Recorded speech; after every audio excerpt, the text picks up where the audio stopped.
Hello everyone, I'm Yuri, and you guys are probably here at this video because you've seen my if Yugi played a real Exodia deck, but Kaiba side deck for game 2.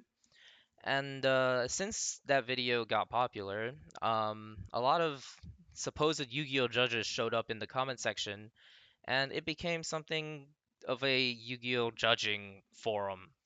It looks exactly like it, and it's kind of terrifying.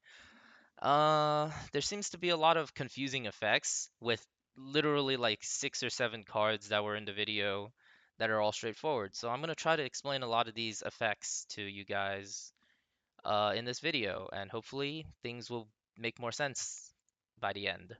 So the first thing we have to talk about is Pot of Greed, Join Lockbird, and Call by the Grave. Um, this is the first two chains that activate in the duel. Yugi activates Pot of Greed, which draws him 2 cards. Then, on resolution of Pot of Greed, Kaiba used Droll and Lockbird Chainlink 1, to which Yugi Chainlink 2 called by the grave. Now, why does Droll and Lockbird require Pot of Greed to resolve? It is because of this line of text that says, let me see, if a card is added to the main deck to your opponent's hand. This implies that a card has to already have been added from the main deck to the hand, um, requiring the draw card, in this case Pot of Greed, to have already resolved.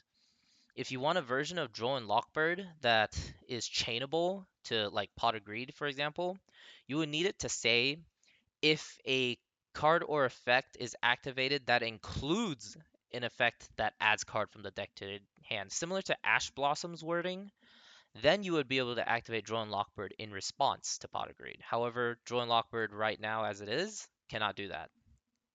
The second thing about Droll and Lockbird is can you use Droll and Lockbird to stop your opponent from drawing? And the answer to that is yes, of course you can. Uh, Drawing is adding cards to the hand, right? It is the reason why you can activate Droll and Lockbird to your opponent drawing. So why can't the effect stop your opponent from drawing? It's pretty much simple as that. And the Call by the Grave really doesn't have anything to explain. Yugi activates Call by the Grave targeting the Drone Lockbird in Kaiba's graveyard, to which, it banishes Drone Lockbird and negates Drone Lockbird's effect. Next up, what happened was this is actually supposed to be Graceful Charity. So Yugi activates Graceful Charity, to which Kaiba activates Ash Blossom. Here, Yugi in the video shows like an angry face, and he lets the chain resolve, right? So Ash Blossom would be negating the Pot of Greed. So this would be a negate. But that is not what a lot of people seem to think was happening because I did not convey it very well. They think this is what happened. So here, some people think I made it so that Pot of Greed was Chainlink 1, Ash Blossom was Chainlink 2, Metaverse was activated as Chainlink 3. Now, they correctly point out that if this was the case, Metaverse would resolve, activating the mine to the field. So this is, activated onto the field.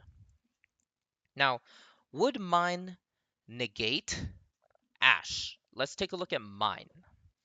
Mine says if your opponent controls more monsters than you do, your opponent cannot activate monster effects.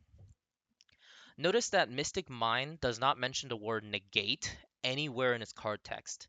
Mystic Mine has never negated anything, contrary to like popular belief. Mystic Mine only prevents the activation of effects.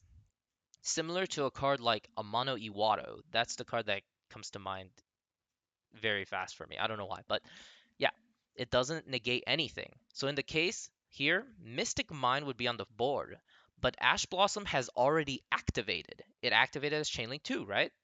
So Ash Blossom would be clear to go. It would be able to resolve, and in return, it would negate the Pot of Greed. This would be a scenario, but that is not how I intended it to go. But hey, it all comes out the same way, right? It's like in here, Ash Blossom resolves, Pot of Greed does not add cards. Here, Ash Blossom resolves, Pot of Greed does not. Like, I don't know why people are like pointing things out. But anyways, on to the next ruling, which is just about Mystic Mine in general. Mystic Mine, of course, you already know, does not negate, but instead prevents the activation of monster effects. So what would that do to hand traps? Well, they cannot activate. Hold on, I'll put it over here. You cannot activate if you are under the lockdown effect of Mystic Mine, you cannot activate hand traps of monsters because, well, they're being activated, right? It's pretty simple. But what about Exodia? Exodia is not a effect that activates. In fact, it is basically classified just as a win condition. It is not like, a continuous effect. It's not like a lingering effect. It's just a victory condition. Now, what does that imply? Victory conditions essentially at the end of a chain link that they are met will immediately win you the game. So take, for example, you chainlink 4 activate Reckless Greed, which draws you 2 cards. And those 2 cards are the last 2 pieces of Exodia that you needed. Then you would win the game on chainlink on resolution a chainlink 4. None of the other chains would basically resolve because the game has already ended. Now, uh, that means that Exodia is not affected by Mystic Mine, and you can win through Exodia through Mystic Mine. And there is basically nothing your opponent can do to stop Exodia once its conditions are fulfilled. Exceptions include, of course, if your opponent gets Mystic Mine through the exact like timing of you getting Mystic Mine.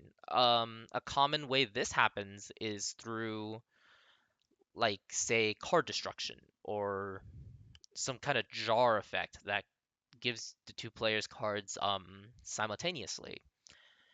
It has happened before, and that's why precedence will dictate that it becomes a draw. So Exodia is free to resolve, well, not resolve, but win the game under Mystic Mine. Is there anything else that I need to look over though? Okay. Um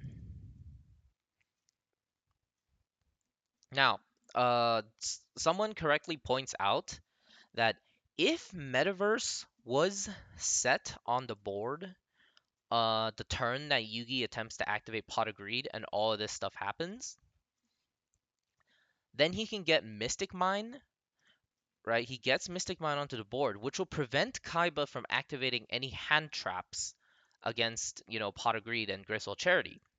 However, what I intended was that Yugi sets Metaverse the turn that is shown in the video and activates Metaverse on the opponent's turn.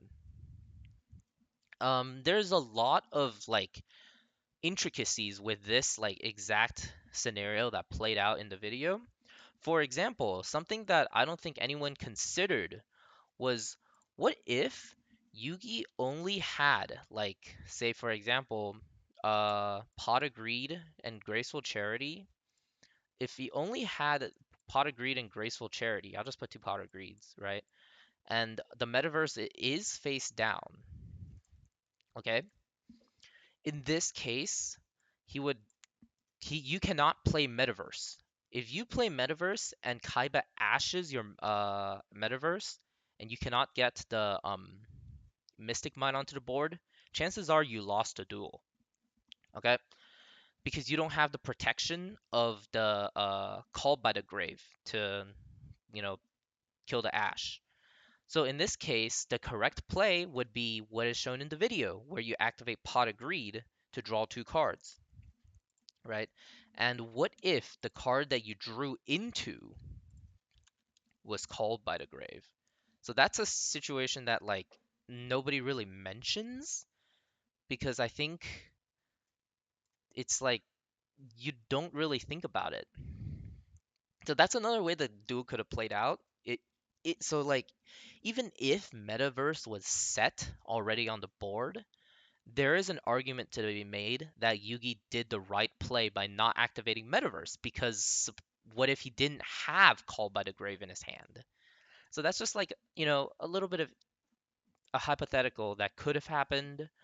Um, I don't know. I really like the way like people discussed this basically like four effect links that happened. Like it's cool. You guys can hypothesize about it, but I really don't like it when people try to, explain rulings that aren't correct. Like for example, stating that Droll and Lockbird does not affect draw effects, which is completely false. And just please, when you try to like be a judge, at least make sure that the rulings that you say are at least somewhat correct. Now, if I do make a mistake in this video, please do correct me.